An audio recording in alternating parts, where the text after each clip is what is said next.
云林的海口生活馆伫咧2014年正式开始营运，希望会当打造台湾西海岸的生态主题馆。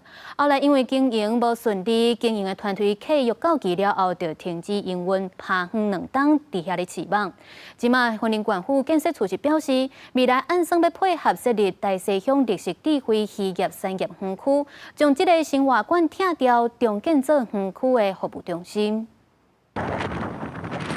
海口生活馆四边专人草门口的装置艺术嘛，海戏也购有擦地板、便所，这设施嘛，因为无人整理，乱七八糟。海口生活馆无咧用，放咧生网啊，互当地民众感觉真拍算。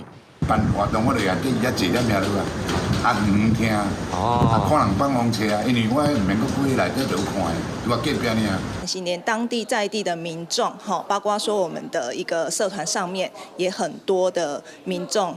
好，在发生这样子，请县府还有县长，好给我们一个明确的一个时程，而不要说，可能3、5年过去了，那它还是荒废在那边。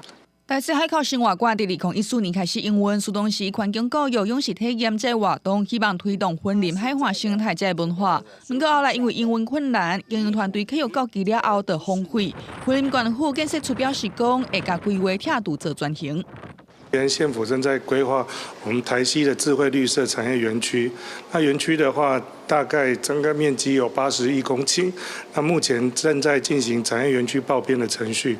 那预计在11月初会将我们的开发计划送到那个经济部的园区管理局。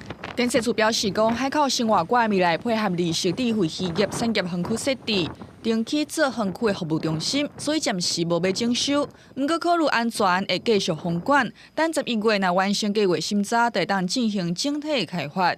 记者云林报道。